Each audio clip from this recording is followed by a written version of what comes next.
নমস্কার, কেমন আছেন সবাই? আজকে একটা ব্যাপারে আপনাদেরকে একটু অবহিত করার জন্য এই ভিডিওটা করছি। এক আহ, কি বলবো, যুবশ্রী প্রাপক এই প্রশ্নটি করেছেন যে তার কাছে হোয়াটসঅ্যাপে একটি পার্টিকুলার নাম্বার থেকে মেসেজ এসেছে যে ব্যক্তি বলছেন যে তিনি নাকি এমপ্লয়মেন্ট এক্সচেঞ্জ থেকে এই মেসেজ করছেন, ইমিডিয়েট যেন যাকে মেসেজ করা হয়েছে সেই আর কি যুবশ্রী প্রাপক অতি দ্রুত তার সমস্ত ডকুমেন্টস ছবি তুলে ওনাকে সেন্ড করে দেন। যদি আপনাদের কারুর কাছে এই ধরনের কোনো মেসেজ আসে, সম্পূর্ণ ব্যাপারটাকে এড়িয়ে যাবেন।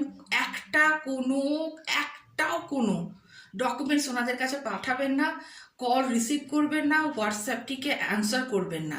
এরকম হলে মেসেজটিকে সেভ রাখুন। ইমিডিয়েট আপনার সমস্ত ডকুমেন্টস নিয়ে এমপ্লয়মেন্ট এক্সচেঞ্জে যে লোকাল আপনার অফিসটি আছে সেই অফিসে চলে যান, গিয়ে ঘটনাটি বলুন, দরকার পড়লে সেখানে গিয়ে ভেরিফিকেশন করুন। কিন্তু এরকম ধরনের কোনো কেউ যা হোক তা হোক মেসেজ করলো আর আপনারা সমস্ত তথ্য ডকুমেন্টস পাঠিয়ে দিলেন, এটি কিন্তু করবেন না। এটাও কিন্তু এক ধরনের স্ক্যাম।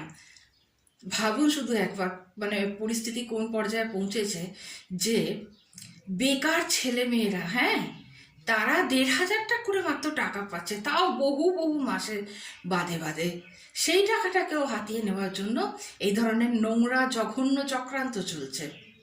আমি প্রতি যুবশ্রী প্রাপকের উদ্দেশ্যে এই বার্তা দিচ্ছি এবং প্রত্যেকের কাছে অনুরোধ জানাচ্ছি, দয়া করে আপনারা কেউ নিজেদের কোনো তথ্য দেবেন না হোয়াটসঅ্যাপে বা ফোনের মাধ্যমে। এই ধরনের কোনো ফোন কল যখন আজ অবধি হয়নি, কোনো মেসেজ যখন হোয়াটসঅ্যাপে পাঠানো হয়নি, তার মানে এটা সম্পূর্ণ স্ক্যাম হচ্ছে। আমি শেয়ার করলাম আপনাদের সাথে সেই মেসেজটি। একটু আপনারা সজাগ থাকুন, তাহলেই এই বিপদ এড়ানো সম্ভব। ধন্যবাদ।